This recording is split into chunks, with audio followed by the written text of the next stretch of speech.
Good morning all of you. BA third year के सभी student को नमस्ते। हमारे यूट्यूब चैनल को देखने वाले सभी का मैं हार्दिक अभिनंदन और स्वागत करता हूं। हम जो हमारी बीए फाइनल ईयर की जो बुक है पाश्चात्य राजनीतिक विचारक वेस्टर्न पॉलिटिकल थ्योरी पढ़ रहे हैं, वेस्टर्न पॉलिटिकल थिंकर्स पढ़ रहे हैं, जिसमें वेस्टर्न पॉलिटिकल थिंकर्स पढ़ रहे हैं, जिसमें हम शुरुआत इसकी प्लेटो से होती है और प्लेटो पढ़ रहे हैं। प्लेटो के हम इससे पहले 6 भाग पढ़ चुके हैं। आज हम प्लेटो और फासीवाद, प्लेटो और फासीवाद में क्या समानताएं हैं, प्लेटो और फासीवाद में क्या समानताएं हैं, इसके बारे में हम अध्ययन करेंगे। तो फासीवाद आप सभी जानते हो। फासीवादी जो विचारधारा है इसका जनक कौन था? इटली का मुसोलिनी। इटली का मुसोलिनी कहाँ का था? इटली का था। यह फासीवाद का जनक था और मुसोलिनी का प्रसिद्ध वो इसका विचार था या कथन था कि सब कुछ राज्य के भीतर ही है, राज्य के बाहर कुछ भी नहीं है। ये किसका विचार था? इटली का मुसोलिनी। और ये किस विचारधारा का जनक था? फासीवाद। फासीवाद का मतलब यही है कि राज्य ही सर्वाधिकारवादी है, राज्य ही सब कुछ है, राज्य के बाहर कुछ भी नहीं है, राज्य ने जो आदेश दे दिया वो करना पड़ेगा। ये बात फासीवाद है, नहीं तो उसको क्या कर दिया जाएगा? दबा दिया जाएगा, उसको कुचल दिया जाएगा। तो हम आज प्लेटो और फासीवाद है, इसमें क्या क्या समानताएं हैं इसके बारे में पढ़ेंगे। तो कुछ आलोचकों ने प्लेटो को पहला फासीवादी विचारक कहा है। फासीवादी क्यों कहा है? क्योंकि प्लेटो का जो साम्यवादी विचार हमने पढ़ा था, जिसमें उसने जो अभिभावक वर्ग, कौन सा वर्ग? अभिभावक वर्ग। एक बार क्वेश्चन आया हुआ है एक एग्जाम में कि अभिभावक वर्ग है, प्लेटो के अभिभावक वर्ग में कौन कौन से वर्ग शामिल है? तो आपको ध्यान रखना है, दार्शनिक राजा प्लस सैनिक। दार्शनिक राजा और सैनिक वर्ग को प्लेटो क्या कहता है? अभिभावक वर्ग कहता है। ये क्वेश्चन आया हुआ है कि अभिभावक वर्ग में कौन से वर्ग शामिल है? तो पढ़ा था हमने कि प्लेटो है, इसके समाज है, इसमें तीन वर्ग है। तो दार्शनिक राजा और सैनिक वर्ग, इस क्वेश्चन ने क्या माना? अभिभावक वर्ग। और अभिभावक वर्ग के लिए क्या नहीं मानता है? ये अभिभावक वर्ग के लिए निजी संपत्ति नहीं होनी चाहिए, उसकी पत्नी नहीं होनी चाहिए, उसका परिवार नहीं होना चाहिए, ऐसी बात कहता है। तो हम प्लेटो और फासीवाद में जो समानताएं हैं इसके बारे में पढ़ेंगे। तो आलोचकों ने इस प्लेटो को क्या कहा है? प्रथम क्वेश्चन आ जाए कि प्रथम फासीवादी विचारक किसे कहते हैं? तो किसे कहते हैं? प्लेटो को कहते हैं।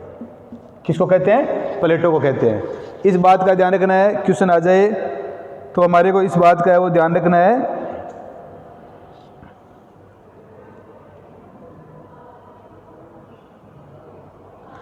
हालांकि हन्ना आरेंट, हमने एक नाम पढ़ा था, हन्ना आरेंट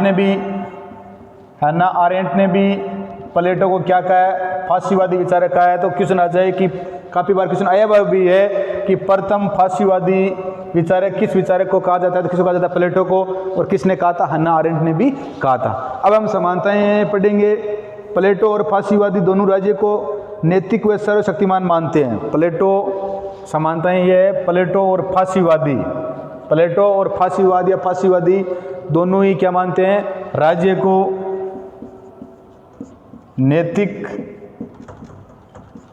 नैतिक व सर्वशक्तिमान संस्था मानते हैं।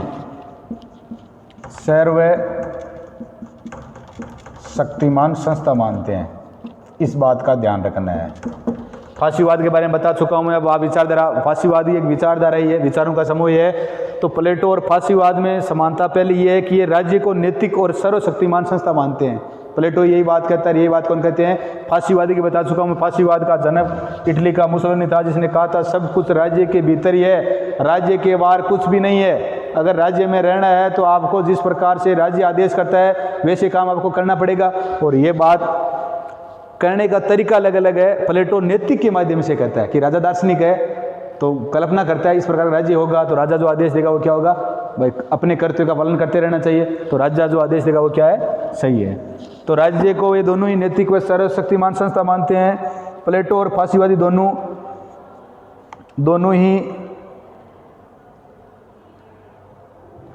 ही मानते हैं कि राज्य है, राज्य में ही या राज्य ही व्यक्ति की क्या कर सकता है? भलाई कर सकता है। प्लेटो और फासीवादी विचारधारा दोनों ये मानते हैं कि राज्य में रहकर ही व्यक्ति की भलाई हो सकती है या राज्य ही व्यक्ति का क्या कर सकता है? भला कर सकता है। दोनों में ये भी समानता है। फांसीवादी राज्य में विधि और संविधान पर कोई प्रतिबंध नहीं है। फांसीवादी राज्य में विधि और संविधान पर, फांसीवादी राज्य में विधि का मतलब कानून, वह संविधान पर, फांसीवादी राज्य में विधि व संविधान पर कोई प्रतिबंध नहीं है। प्लेटो ने भी स्पष्ट कहा है कि दार्शनिक राजा का विवेक किसी भी विवेक या अध्यादेश से महत्वपूर्ण होता है। दोनों समानता ये बोलते हैं कि विधि या, फांसीवादी भी क्या कहते हैं, विधि या जो संविधान है इस पर किसी प्रकार का प्रतिबंध नहीं है। तो प्लेटो भी कहता है कि दार्शनिक राजा है उसका विवेक, ये विधि या संविधान को सब भाई जिस प्रकार से राज्य ने कानून बना दिया, विधि का मतलब कानून होता है, और संविधान, सम प्लस विधान, जो कानून बना दिया उसको क्या करना पड़ेगा, मानना पड़ेगा। ये कौन कहता है, फांसीवादी कहते हैं। तो प्लेटो भी क्या कहता है कि दार्शनिक राजा का जो विवेक है, भाई राजा वही होगा, हमने पढ़ा था शिक्षा, उसमें चरण पढ़े थे ना, जो 3 चरणों की शिक्षा पूरी करके वही दार्शनिक राजा बनेगा। तो राजा का जो विवेक है वो किसी अध्यादेश से कम नहीं है। राजा का जो विवेक है ये किसी अध्यादेश से क्या नहीं है, कम नहीं है। अधि प्लस आदेश, अध्यादेश भी क्या होता है, एक प्रकार का कानून होता है। और वर्तमान समय में हमारे भारत का राष्ट्रपति है वो अनुच्छेद 123 में और राज्यपाल अनुच्छेद 213 में, जब संसद का या विधानमंडल का सत्र नहीं चल रहा है तब क्या करता है, आदेश है वो पारित करता है। इस बात का ध्यान रखना है। ये बोलता है विधि और संविधान, तो ये क्या करता है कि जो दार्शनिक राजा है इसका विवेक ही क्या है, अध्यादेश है। यह अध्यादेश से महत्वपूर्ण होता है। प्लेटो और फांसीवादी विचारधारा दोनों ही क्या करते हैं, लोकतंत्र का क्या करते हैं, घोर विरोध करते हैं। दोनों ही लोकतंत्र विरोधी है। दोनों ही लोकतंत्र विरोध की प्लेटो ने तो सबसे भ्रष्ट शासन प्रणाली किसको बताया था, लोकतंत्र को बताया था। और फांसीवाद में लोकतंत्र जैसी कोई बात नहीं होती है। वहाँ पर सब कुछ क्या होता है, राज्य ही है, राज्य के बाहर कुछ भी नहीं है। प्लेटो के विचार में हमने पढ़ा था स्वतंत्रता, अधिकार व समानता की कोई बात नहीं है। प्लेटो ने समानता, स्वतंत्रता, प्लेटो ने समानता, स्वतंत्रता वह अधिकार की कोई बात नहीं की थी। उसने तो यही कहा था कि प्रत्येक व्यक्ति को अपना काम, जिस प्रकार से प्रत्येक मतलब मानव आत्मा में 3 गुण पाए जाते हैं और उन गुणों के आधार पर ही प्रत्येक व्यक्ति को अपने कर्तव्य का पालन करना चाहिए। दूसरे के कार्य में क्या नहीं करना चाहिए, हस्तक्षेप नहीं करना चाहिए। तो प्लेटो समानता, स्वतंत्रता और अधिकार की बात नहीं करता है। और यही बात कौन मानते हैं, यही बात है वो फांसीवादी मानते हैं। फांसीवाद में तो समानता, स्वतंत्रता और अधिकार की बात ही नहीं होती है। वहाँ पर तो राज्य ही, राजा ही आदेश देने वाला होता है और उस बात का आपको क्या करना पड़ेगा, पालन करना पड़ेगा। तो ये प्लेटो के आदर्श राज्य में शिक्षा व साहित्य पर नियंत्रण किया जाएगा। प्लेटो के हमने पढ़ा था, तो प्लेटो के आदर्श राज्य में साहित्य व शिक्षा पर क्या किया जाएगा, नियंत्रण किया जाएगा। और यही बात कौन कहते हैं, फांसीवादी कहते हैं कि फांसीवादी राज्य में भी साहित्य व शिक्षा पर क्या रहता है, नियंत्रण रहता है। तो हम प्लेटो और फांसीवाद में समानताएं पढ़ रहे हैं। तो समानताएं दोनों ही राज्य को नैतिक व सर्वशक्तिमान संस्था मानते हैं कि राज्य ही क्या नैतिक है और सर्वशक्तिमान संस्था है। दोनों ही कहते हैं कि राज्य में ही व्यक्ति की क्या हो सकती है, भलाई हो सकती है। राज्य में व्यक्ति का क्या हो सकता है, विकास होता है। राज्य में ही व्यक्ति अपना क्या करता है, अपना सर्वांगीण विकास कर पाता है। तीसरा है विधि व संविधान, दोनों ही मानते हैं। और प्लेटो जो कि किसको मानता है, राजा के विवेक को ही अध्यादेश से कम नहीं मानता है, कि अध्यादेश से महत्वपूर्ण है। दोनों ही विचारधाराएं, प्लेटो और फांसीवाद दोनों ही लोकतंत्र क्या रहे हैं, विरोधी है। और प्लेटो ने तो लोकतंत्र को क्या कहा था, सर्वभ्रष्ट शासन कहा था। समानता, स्वतंत्रता और अधिकार की बात प्लेटो भी नहीं करता है, और समानता, स्वतंत्रता और अधिकार फांसीवाद में होती नहीं है। और साहित्य व शिक्षा पर दोनों ही प्लेटो ने भी प्रतिबंध लगाया और फांसीवादी भी प्रतिबंध लगाते हैं। तो ये प्लेटो और फांसीवादी जो विचारधारा, इसमें क्या है, समानताएं हैं। अब प्लेटो व फांसीवाद में हम असमानताएं पढ़ेंगे कि दोनों में असमानताएं क्या है। कुछ समानताएं हैं तो कुछ क्या है, असमानताएं भी है। समानताओं के बारे में हमने जाना कि प्लेटो और फांसीवादी जो विचारधारा है इसमें ये समानताएं हैं। अब हम असमानताओं के बारे में पढ़ेंगे कि प्लेटो और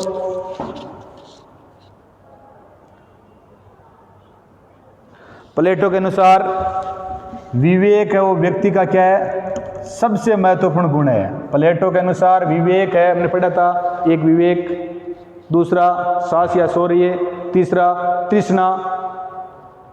तृष्णा या वासना। प्रत्येक व्यक्ति में 3 गुण पाए जाते हैं। तो प्लेटो है विवेक को क्या मानता है, सर्व प्रमुख, या विवेक को है व्यक्ति का सबसे महत्वपूर्ण गुण मानता है। सबसे महत्वपूर्ण गुण किसको मानता है, विवेक को। और जिस व्यक्ति में विवेक गुण की प्रधानता होती है वही आगे जाकर क्या करता है, दार्शनिक राजा बनता है। विवेकशील व्यक्ति राजा हो सकता है। प्लेटो तो कहता है जो विवेकशील व्यक्ति है वही क्या हो सकता है, राजा हो सकता है। हमने पढ़ा था विवेकशील व्यक्ति है वही क्या हो सकता है, राजा हो सकता है। जबकि फांसीवादी व्यक्ति को क्या है, भावुक प्राणी मानते हैं। फांसीवादी व्यक्ति को क्या मानते हैं, भावुक, कि अगर राज्य जिस प्रकार से व्यक्ति को डालना चाहेगा व्यक्ति वैसे क्या कर सकता है, ढल सकता है। तो फांसीवादी व्यक्ति को भावुक प्राणी मानते हैं। दार्शनिक राजा का शासन विवेक, सत्य और न्याय पर आधारित है। हमने पढ़ा है प्लेटो का जो राज्य है वो किस पर आधारित है, न्याय पर आधारित है। किस पर आधारित है, प्लेटो ने कहा था कि प्रत्येक व्यक्ति को भाई न्याय क्या है, प्रत्येक व्यक्ति अपने कार्य का है अपना कार्य करता रहे या अपने कर्तव्य का पालन करता रहे, दूसरे के कार्य में हस्तक्षेप नहीं करे, यही क्या है, न्याय है। तो प्लेटो का राज्य है वो किस पर आधारित था, न्याय पर आधारित था। जबकि फांसीवाद में शासन है वो धूर्तता, जबकि फांसीवाद में शासन है वो धूर्तता, फरेबी, चालाकी, प्लेटो का राज्य है वो न्याय पर आधारित है। जबकि फांसीवाद में शासन है वो धूर्तता, फरेब और चालाकी पर आधारित है। तो ये ऐसा मानता है, पहले इसमें ये विवेकशील मानता है तो ये भावुक मानता है।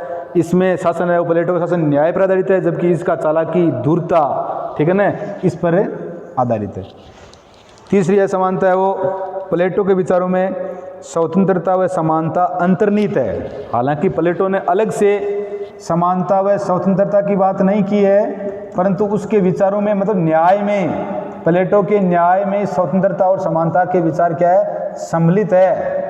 जबकि फांसीवाद में समानता और स्वतंत्रता की, प्लेटो के विचारों में स्वतंत्रता व समानता अंतर्निहित है। जबकि फांसीवादी विचारक स्वतंत्रता व समानता को, ये फांसीवादी होते हैं वो स्वतंत्रता और समानता को बिल्कुल ही नहीं मानते। वहाँ पर तो सब कुछ राज्य ही होता है, राज्य के बाहर कुछ भी नहीं है। राज्य जो आदेश देगा वो आपको मानना पड़ेगा। और मैं बता दिया फांसीवादी विचारधारा का जनक इटली के मुसोलिनी को माना जाता है। उसने कहा था राज्य के भीतर ही सब कुछ है, राज्य के बाहर कुछ भी नहीं है, आपको राज्य के आदेश का क्या करना पड़ेगा, पालन करना पड़ेगा। तो यहाँ पर समानता और स्वतंत्रता की बात नहीं होती है। प्लेटो ने महिलाओं को भी सरकार वर्ग में शामिल किया था। प्लेटो ने महिलाओं को भी सरकार वर्ग में, मतलब जो राजकार्य के संचालन में महिलाएं भी क्या कर सकती है, शासन कर सकती है। तो प्लेटो ने महिलाओं को भी सरकार वर्ग में शामिल किया था। जबकि फांसीवादी महिलाओं को सिर्फ क्या मानते हैं, बच्चा पैदा करने की मशीन मानते हैं। जबकि फांसीवादी विचारधारा में महिला सिर्फ क्या है, एक मशीन है जो सिर्फ क्या कर सकती है, बच्चे पैदा कर सकती है। वो बोलते हैं कि महिला है ये जन्म से ही महिला और पुरुष क्या है, अलग अलग। इस बात का ध्यान रखना, जो कि प्लेटो के विचार में महिला और पुरुष दोनों क्या है, बराबर है। प्लेटो के विचारों में उग्र राष्ट्रीयता बिल्कुल नहीं है। प्लेटो के विचारों में उग्र राष्ट्रीयता की बात बिल्कुल भी नहीं है। प्लेटो के विचारों में उग्र राष्ट्रीयता है बिल्कुल ही नहीं है। जबकि फांसीवाद है वो किसके है, उग्र राष्ट्रीयता के। फांसीवाद है वो उग्र राष्ट्रीयता के क्या है, समर्थक है। फांसीवादी विचारधारा वो क्या है, उग्र राष्ट्रीयता की क्या है, समर्थक है। इस बातों का ध्यान रखना है। प्लेटो ने एक आदर्श राज्य की कल्पना की थी। प्लेटो का राज्य हमने पढ़ चुके हैं। प्लेटो का राज्य कैसा था, आदर्श या कल्पनात्मक था। प्लेटो का राज्य कैसा है, आदर्श राज्य है, इसकी कल्पना की थी। जबकि और उसी का फिर उन्होंने क्या किया, सैद्धांतिक विश्लेषण किया।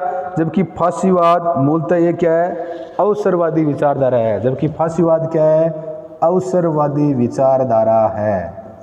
अगर मौका मिल जाए तो सब कुछ शक्तियाँ, सर्वशक्तिमान, सर्वाधिकारवाद सब क्या कर लो, एक ही व्यक्ति के हाथ में आ जाता है। और फिर वो इस प्रकार के नियम बनाते हैं, जिन नियमों को अगर आप नहीं मानेंगे तो वो क्या करेंगे, आपको वो नियम मानने ही पड़ेंगे।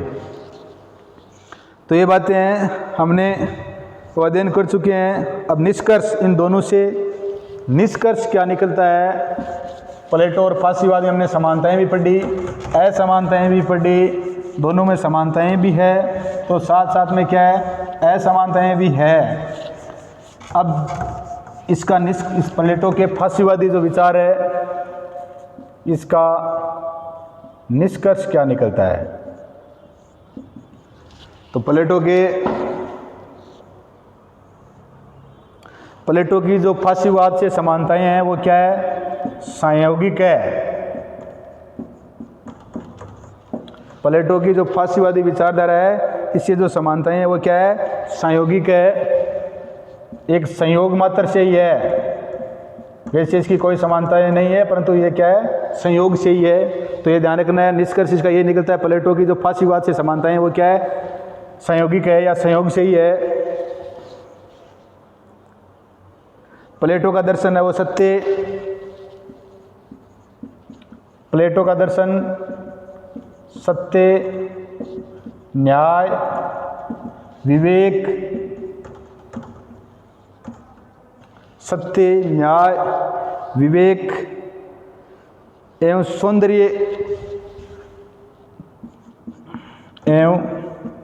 सौंदर्य का पर्याय है, सौंदर्य का पर्याय है। जबकि फासीवादी विचारधारा है वो क्या है, फासीवाद है वो, या फासीवादी विचारधारा है वो हिंसा है, हत्या है, असत्य है, चालाकी है, धूर्तता है, इस पर आधारित है। इस बात का ध्यान रखना है। प्लेटो का दर्शन है वो सत्य, विवेक, न्याय एवं सौंदर्य का पर्याय है, जबकि फासीवादी विचारधारा हिंसा, असत्य, हत्या, चालाकी व धूर्तता का दूसरा नाम है। फासीवाद में ये सारी बातें ही की जाती है। तीसरा निष्कर्ष है वो है, प्लेटो और फासीवाद दोनों विपरीत है, दोनों में कोई समानता नहीं है। प्लेटो और फासीवाद दोनों ही क्या है, विपरीत है, और दोनों में कोई समानता नहीं है। ये जो समानताएं हमारे को नज़र आ रही है, ये क्या है, संयोगिक है, ये संयोग मात्र से ही इन दोनों में क्या है, समानताएं हैं। इस बात का हमारे को ध्यान रखना है। तो ये हमने प्लेटो से संबंधित आज जो फासीवादी विचारधारा है वो पढ़ी है। अब हमारा ये जो पाश्चात्य विचारक प्लेटो है, इसका है, ये हमारा एक चैप्टर पूरा हो गया है। अब हम आगे की क्लास में दूसरा विचारक या अरस्तु के बारे में या कोई प्लेटो के बारे में कोई बच्चा है वो देखेंगे। हमारे इस वीडियो को ज़्यादा से ज़्यादा लाइक, शेयर व सब्सक्राइब करते रहे। धन्यवाद। जय हिंद, जय भारत।